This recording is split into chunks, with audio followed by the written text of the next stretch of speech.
Hello friends, आप सभी को हमारे यूट्यूब चैनल पर स्वागत है। जैसा कि आप सभी को पता है कि आपका बीपीएससी ट्री 3 का री एग्ज़ाम होने वाला है, साथ ही आपकी अगस्त में ट्री 4 के आप ये एग्ज़ाम है। तो उन्हीं सबको देखते हुए हमने ट्री 3 के लिए ये मोस्ट इंपॉर्टेंट क्वेश्चनों की सीरीज़ लेकर आए हैं, जो कि आपके अभी प्रीवियस ईयर में जो आपके बीपीएससी के थ्रू जो एग्ज़ाम हुआ है उनके क्वेश्चन हैं। और ये जो क्वेश्चनों की जो सीरीज़ है वो आपकी कक्षा 1 से लेकर 12 के लिए सबसे ज़्यादा इम्पोर्टेंट साबित होगी। तो चलिए देखिए, हम आपको अभी प्राचीन भारत हम आपको करा चुके हैं, मध्यकालीन भारत भी आपका हो गया है, साथ ही आधुनिक भारत भी हो गया है, और हमने भारत का भूगोल का भी पूरा हो गया है। आज हमारा टॉपिक रहेगा विश्व का भूगोल। विश्व के भूगोल से संबंधित जितने भी क्वेश्चन होंगे हमारे, जो कि आपके प्रीवियस ईयर में उस विश्व के भूगोल से संबंधित क्वेश्चन पूछे गए हैं, उनका हम अध्ययन करेंगे। ठीक है, अगर आपको हमारा कंटेंट पसंद आता है तो प्लीज़ चैनल के साथ बने रहिएगा, और यदि आप हमारे यूट्यूब चैनल के साथ पहली बार आए हैं तो चैनल को लाइक शेयर करना बिल्कुल भी ना भूलें। तो चलिए हम अपने कंटेंट पर चलते हैं।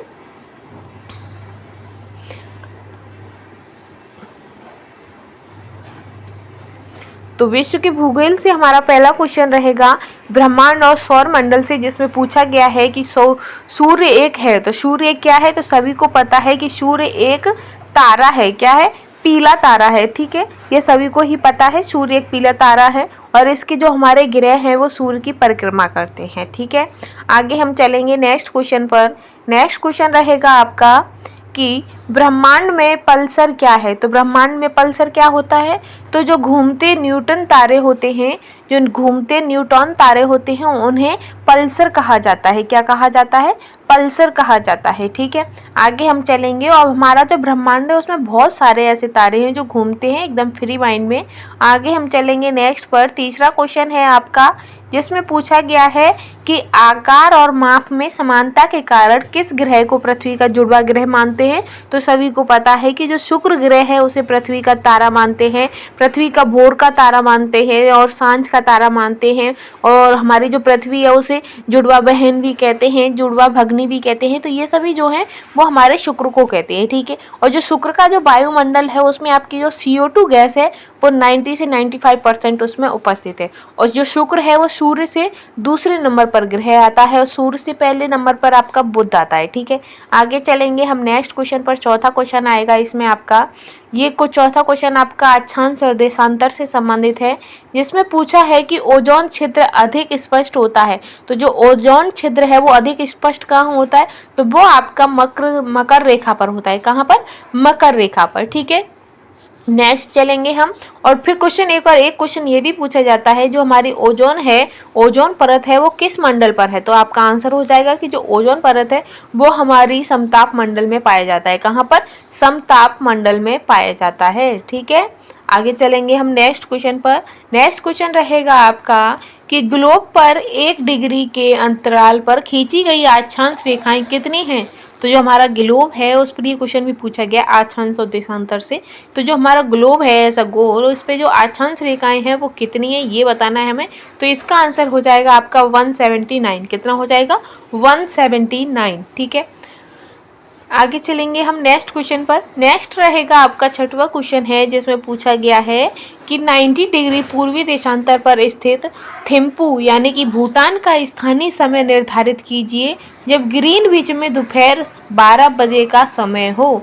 तो थिम्पू में जो है वो आपका समय क्या होगा ये हमें बताना है। भूटान का स्थानीय समय निर्धारित कीजिए।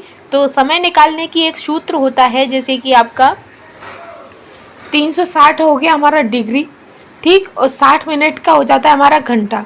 ठीक है, तो जब हम इन्हें आपस में काटते हैं तो कितना हो जाएगा? 6 घंटे हो गए। तो इन दोनों के समय में कितना अंतर होगा? तो 6 घंटे का हो जाएगा। ठीक है, आगे हम चलेंगे नेक्स्ट क्वेश्चन पर। नेक्स्ट है कि निम्नलिखित में से कौन सा शीत कटिबंध में आता है। तो शीत कटिबंध में कौन सा आता है ये हमें बताना है। तो इसका जो आंसर रहेगा, जो 66/1/2 उत्तरी अक्षांश और उत्तरी ध्रुव के बीच स्थित क्षेत्र, तो ये भी आपका शीत कटिबंध में आता है। दोनों गोलार्ध में जो आपका 23 डिग्री और 66 अक्षांशों के बीच जो स्थित क्षेत्र है वो भी आपका आता है। तो इसका जो आंसर रहेगा वो हो जाएगा ऑप्शन डी कि 1 से अधिक। ठीक है, क्या हो जाएगा इसका आंसर?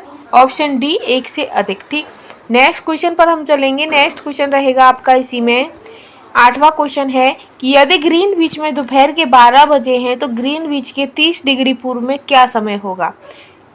1 मिनट बराबर कितना होता है 4 मिनट, 4 मिनट 1 डिग्री, ठीक है। तो अगर 30 डिग्री का हमें निकालना है तो कितना हो जाएगा 120। 1 डिग्री को हम कितने में इंक्लूड करते हैं तो आपका 1 डिग्री 4 में, ठीक है। 4 मिनट हमारा जो 1 डिग्री है वो 4 मिनट में चलता है, हमारा पृथ्वी घूमती है 4 मिनट में, ठीक है। अब इसमें हमसे पूछा है 30 डिग्री का, तो हम क्या करेंगे 4 को 30 से गुणा कर देंगे तो कितना हो जाएगा, तो हमारा आ जाएगा 4 के 12 यानी कि 120 हो जाएगा हमारा। तो 120 और 1 घंटे में कितना टाइम होता है, तो 1 घंटे में आपका होता है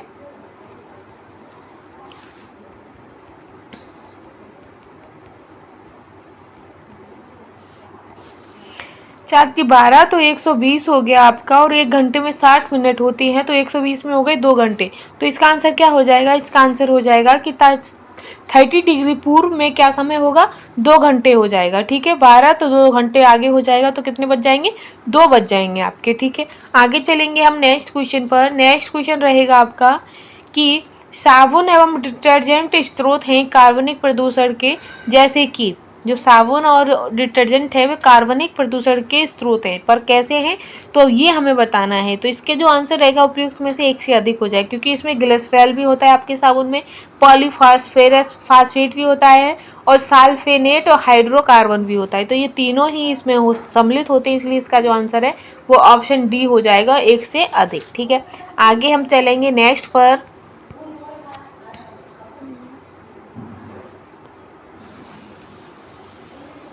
नेक्स्ट है आपका 10वां क्वेश्चन कि निम्नलिखित कथनों पर विचार कीजिए। सतह क्षेत्रफल के हिसाब से विक्टोरिया झील दुनिया की तीसरी सबसे बड़ी मीठे पानी की झील है। दूसरा है कि वह अफ्रीका की महान झीलों में से एक है, या फिर इसकी सीमा 4 देशों तंजानिया, युगांडा, रवांडा और केन्या से लगती है, या फिर विक्टोरिया झील से निकलने वाली एकमात्र धारा नील नदी और युगांडा के जिंजा के पास झील से बाहर निकलती है। तो इसका जो आंसर रहेगा वो आपका हो जाएगा कि जो विक्टोरिया झील अफ्रीका महाद्वीप में स्थित है। कहाँ पर है विक्टोरिया झील, अफ्रीका महाद्वीप में स्थित है, और ये अफ्रीका की सबसे बड़ी और विश्व की मीठे पानी की दूसरी सबसे बड़ी झील है, ठीक है। क्वेश्चन आपसे एग्जामिनर पूछेगा कि दूसरी विश्व की सबसे मीठी बड़ी, जो दूसरे नंबर पर जो सबसे बड़ी मीठे पानी की झील है वो कौन सी है, तो वो आपकी हो जाएगी कौन सी, विक्टोरिया झील, ठीक है। आगे हम चलेंगे नेक्स्ट क्वेश्चन पर। 11वां क्वेश्चन रहेगा आपका, जिसमें पूछा गया है कि एक कथन दिया गया है और कारण दिया गया है कि घाना तट पर सोने के समृद्ध प्लेसर जमा पाए जाते हैं और ब्राजील में सोने की सिराएं पाई जाती हैं। कारण है कि किसी समय में महाद्वीप अटलांटिक तट के साथ एक साथ संयुक्त थे। ये कारण हो सकता है, तो ये कारण हो सकता है कि जो घाना तट है उसमें सोने की समृद्ध प्लेसर जमाव पाए जाते हैं, क्योंकि यह ब्राजील में सोने की सिराएं पाई जाती हैं, ठीक है। तो इसका ऑप्शन ए इसका करेक्ट हो जाएगा, ठीक। आगे हम चलेंगे नेक्स्ट पर। नेक्स्ट क्वेश्चन है आपका कि यूएई के रियासती राज्य हैं। तो यूएई की रियासती राज्य कौन से हैं, तो वो आपके अबू धाबी हैं, दुबई है, शारजाह है, अजमान है, अल कैन है, और फजेरा है, रास अल खेमा है। तो ये जो जितने भी हैं ये आपके यूएई के रियासती राज्य हैं, ठीक है। आगे हम चलेंगे नेक्स्ट पर। नेक्स्ट क्वेश्चन है आपका कि निम्नलिखित में से कौन सा कथन उत्तरी अमेरिका महाद्वीप की लेक सुपीरियर के संबंध में सत्य है। तो लेक सुपीरियर के संबंध में जो सत्य है वो आपका आंसर हो जाएगा कनाडा, कि यह कनाडा और यूएस के मध्य भौगोलिक सीमा बनाती है। जो आपकी सुपीरियर झील है वो उत्तरी अमेरिका महाद्वीप में कनाडा और संयुक्त राज्य अमेरिका के मध्य भौगोलिक सीमा बनाती है, ठीक है। आगे बढ़ेंगे हम नेक्स्ट क्वेश्चन पर।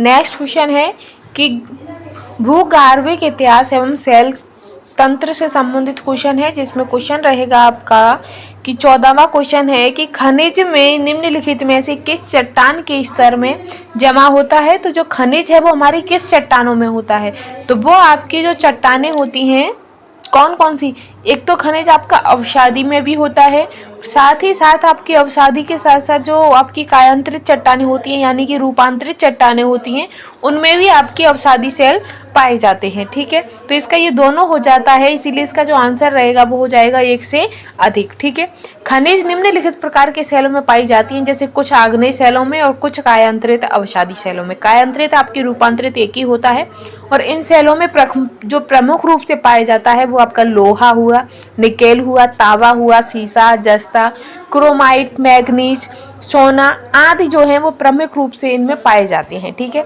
आगे हम बढ़ेंगे नेक्स्ट क्वेश्चन पर। नेक्स्ट क्वेश्चन रहेगा आपका 15वां, जिसमें पूछा गया है कि भूपटल के टुकड़े मेटल में गति द्वारा निरंतर धीमी गति से प्रभावित होते हैं, इस सिद्धांत को क्या कहा जाता है। नेक्स्ट क्वेश्चन है कि भूपटल के टुकड़े मेटल में गति द्वारा निरंतर धीमी गति से प्रभावित होते हैं, इस सिद्धांत को क्या कहा जाता है। तो ये जो सिद्धांत होता है ये इसे हम प्लेट टेक्टोनाइट्स सिद्धांत कहते हैं। क्या कहते हैं?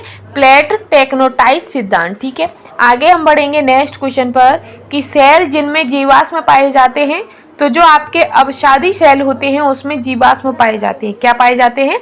जीवाश्म पाए जाते हैं। ठीक है, अवसादी सेल में। आगे हम बढ़ेंगे नेक्स्ट क्वेश्चन पर। नेक्स्ट क्वेश्चन रहेगा आपका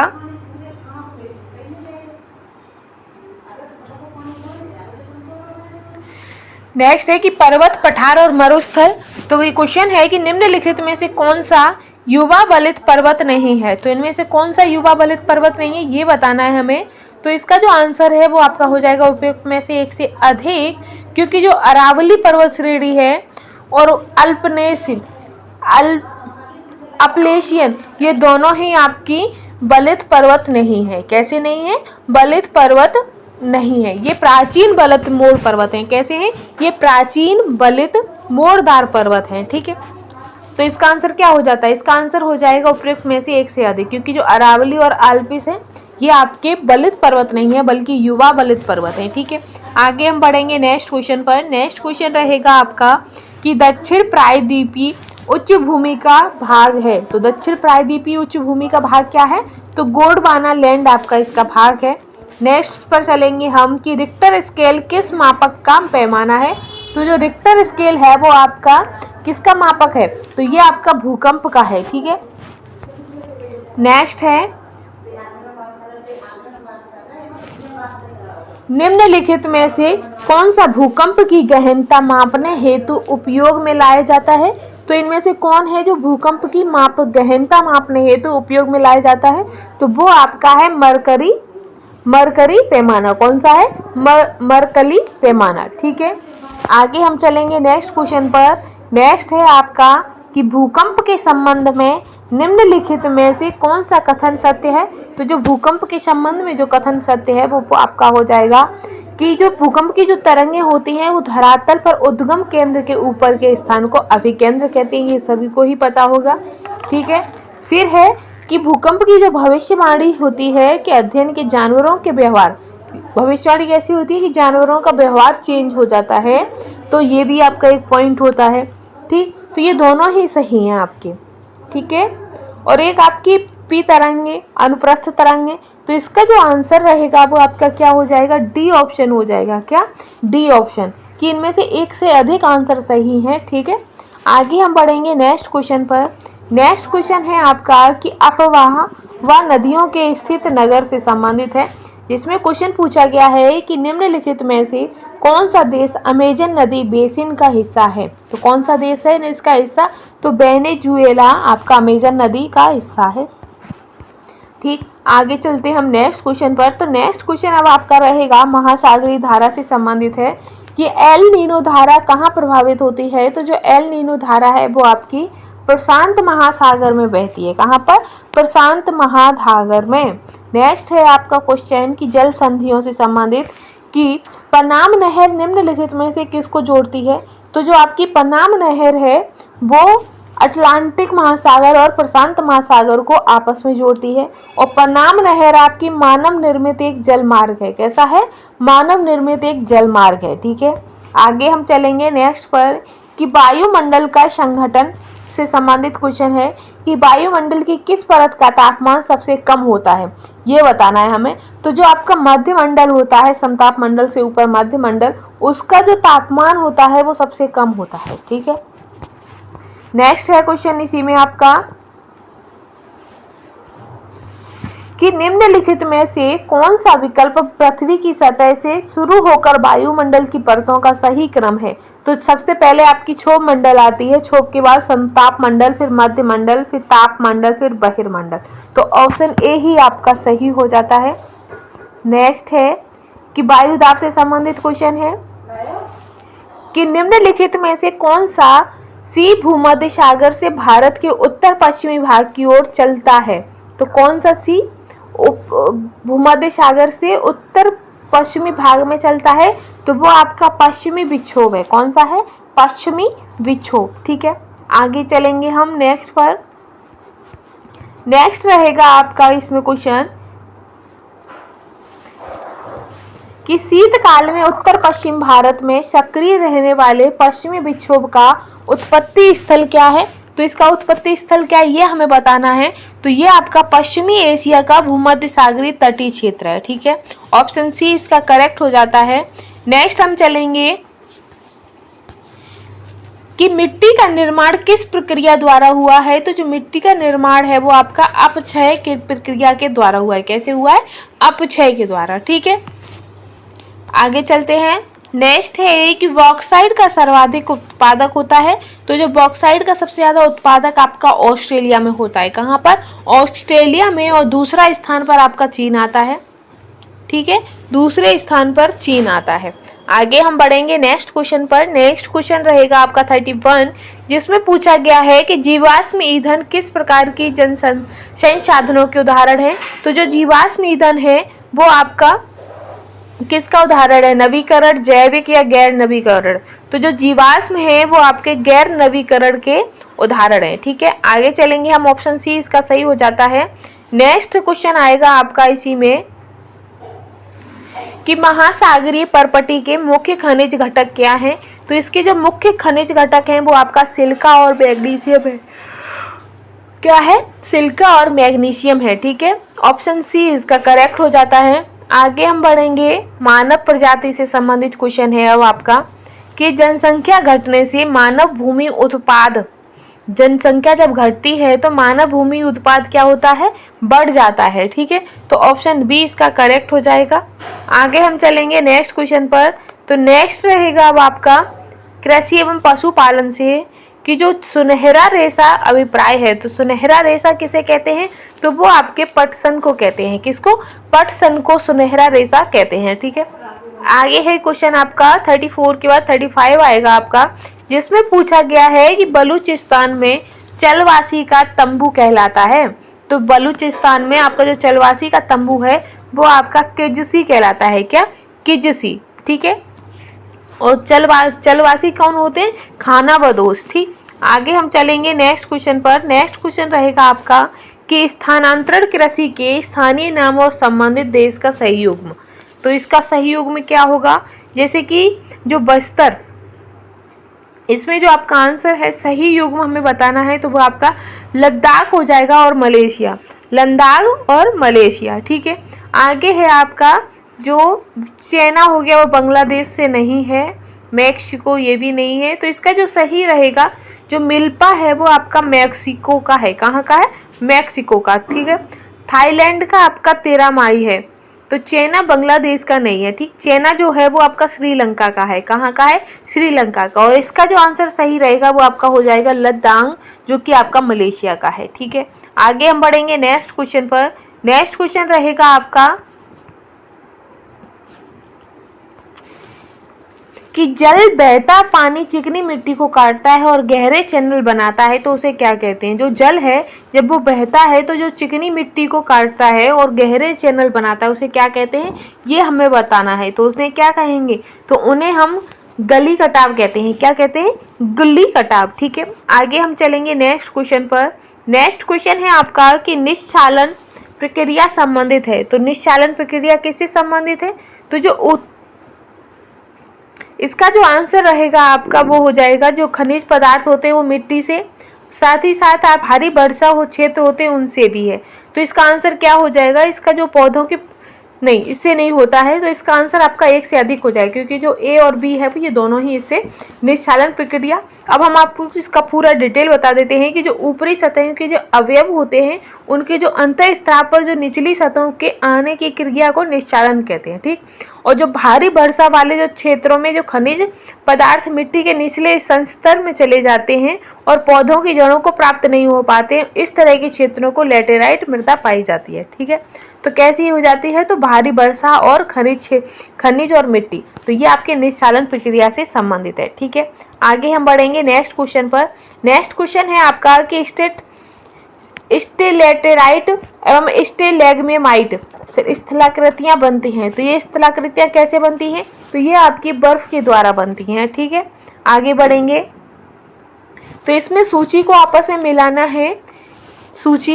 है, आपस में। एक साइड आपके खोज करता है, दूसरी साइड उनके जन्म स्थान है। ठीक है, तो जो आपके क्रिस्टोफर कोलंबस हैं ये आपके इटली के थे। ठीक है, और जो जैक्स कार्टियर हैं ये आपके फ्रांस के हैं। सर फ्रांसिस ड्रेक हैं ये आपके यूनाइटेड किंगडम के हैं। और फ्रेडिनेड जो मैगलन है वो आपके पुर्तगाली थे। ठीक है, तो ये हो जाता है। फिर आगे बढ़ेंगे। नेक्स्ट है कि थार्डिंग्यूट महोत्सव का 3 दिवसीय उत्सव किस देश में मनाया जाता है, तो ये आपका म्यांमार में मनाया जाता है। कहाँ पर, म्यांमार में। ठीक, नेक्स्ट है आपका क्वेश्चन इसी में कि लगातार कई परत जोड़ने वाली प्रक्रिया निम्नलिखित में से कौन सी है। तो लगातार जो कई परतों को जोड़ती है वो प्रक्रिया आपकी समुद्र तल का फैलाव होती है। क्या, समुद्र तल का फैलाव। ठीक, तो ये हमारे जो विश्व के भूगोल से संबंधित जो इम्पोर्टेंट क्वेश्चन थे, जो आपके प्रीवियस एरिया में जो आपके बीपीएससी के थ्रू जो एग्जाम हुए हैं, बीपीएससी 3 का, 1 का, बीपीएससी 2 का, साथ ही सक्षमता परीक्षा का, उससे संबंधित जितने भी आपके विश्व के भूगोल से संबंधित क्वेश्चन पूछे गए हैं, जितने भी पार्ट में, वो हमने अब सभी कन्वर्ट कर लिए हैं। और यदि आपको हमारा कंटेंट पसंद आया हो तो प्लीज़ चैनल के साथ बने रहिएगा। Thanks for watching.